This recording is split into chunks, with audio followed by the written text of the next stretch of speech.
Bienvenue sur La Sec, la nouvelle chaîne de football américain, la nouvelle chaîne de foot US, la nouvelle chaîne qui commente la NFL. Et on commence tout de suite avec le premier compte-rendu de la Week 1. Et on commence avec le match opposant les Buffalo Bills à Arizona Cardinals.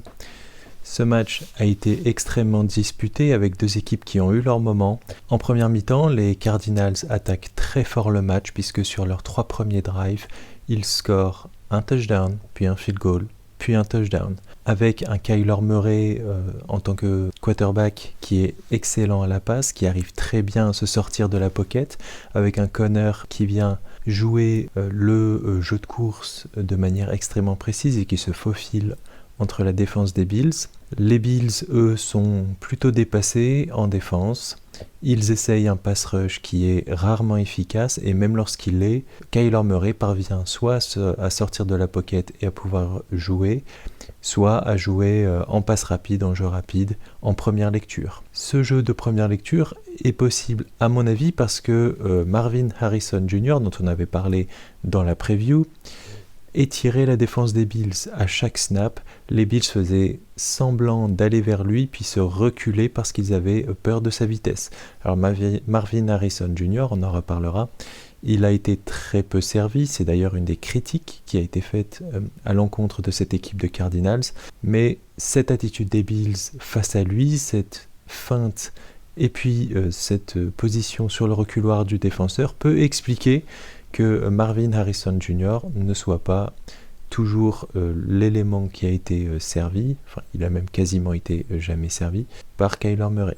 Et cette attitude sur le reculoir de la défense des Bills et ce pass rush pas assez efficace a permis d'avoir un gap entre les deux au niveau des linebackers. Et c'est à ce niveau-là que Kyler Murray a décidé de faire la passe et il a énormément joué sur le tight end McBride, ce qui est logique, c'est lui qui occupait cette position. Sur cette première mi-temps, les Bills n'ont pas été en réussite et ils n'ont pas non plus été à leur meilleur niveau.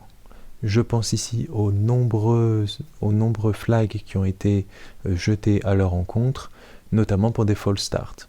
On peut aussi évoquer Josh Allen qui, sur un drive plutôt bien mené, son premier drive, vient tergiverser, perdre du temps, reculer et finalement perdre le ballon. Ce fumble est assez important puisqu'il permet à Arizona de scorer par la suite et de prendre un peu plus le large. Le drive suivant, les Bills jouent de malchance puisqu'ils parviennent à marquer un TD grâce à un super Josh Allen, mais ce TD est annulé pour face mask. Les Bills doivent se contenter d'un field goal. À la mi-temps, 17-3, les Arizona Cardinals maîtrisent le jeu, ils maîtrisent le temps aussi. Leurs drives sont assez longs. Ils ont à peu près 20 minutes de possession à la mi-temps, sur une mi-temps de 30 minutes, c'est très très bon.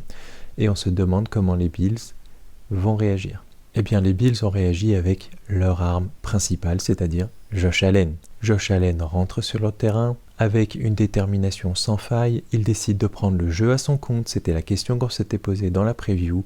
Est-ce que Josh Allen allait être taille patron? Est-ce qu'il allait devenir définitivement, il l'était déjà, mais on parlait aussi un peu de Stefon Diggs, est-ce qu'il allait donc être seul et assumer sa place de numéro 1, loin devant les autres, loin devant ses coéquipiers? Eh bien il l'a fait, 4 touchdowns, 2 à la course, 2 à la passe. Ceux à la course sont absolument géniaux. Un premier qui est un blitz qui arrive sur lui et Josh Allen joue de l'autre côté. Un deuxième qui est le saut de l'ange.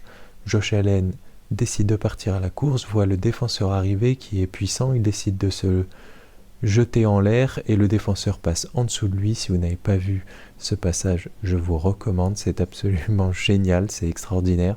À côté de lui, on peut aussi parler du TD de Khalil Shakir qui reçoit le ballon, qui part en slalom, qui arrive pas loin de la ligne, qui est attrapé, qui est plaqué, mais dans un numéro d'équilibriste, Khalil Shakir parvient à rouler, à tournebouler sur le dos du défenseur et à finalement passer la ligne. Du côté de la défense des Bills, ils ont aussi réglé le problème et il y a un autre joueur qui a augmenté son niveau, il s'agit de Rousseau qui a terminé avec 3 sacs. Il a définitivement réussi à percer la ligne offensive des Cardinals pour aller empêcher Kyler Murray de distribuer le jeu comme il le faisait en première mi-temps. N'oublions pas quand même en deuxième mi-temps du côté des Cardinals, un retour de kick-off récupéré par le runner assez 10 yards, bien aidé par une défense des Bills peut-être un peu longue à monter sur lui du fait de la nouvelle règle, mais qui accélère là aussi, démarre vers la droite, change de direction, évolue vers la gauche et là place une accélération pour finir avec un touchdown de 90 yards. Petit point à préciser sur Marvin Harrison Jr. On a évoqué le comportement de la défense des Bills qui n'a pas aidé à ce que le jeu, notamment de première lecture, puisse aboutir à des réceptions pour le wide receiver. Il faut évoquer cette image qui a fait le tour des réseaux sociaux de Marvin Harrison Jr. qui se retourne, qui est absolument tout seul. Ce qu'on ne voit pas sur cette image, c'est que Kyler Murray est à l'autre bout du terrain, que Kyler Murray est pressé et qu'il n'y a aucune chance, avec la pression, le pass rush qui est effectué sur lui, que Kyler Murray puisse non seulement voir Harrison Jr., mais en plus tenter une passe d'aussi loin.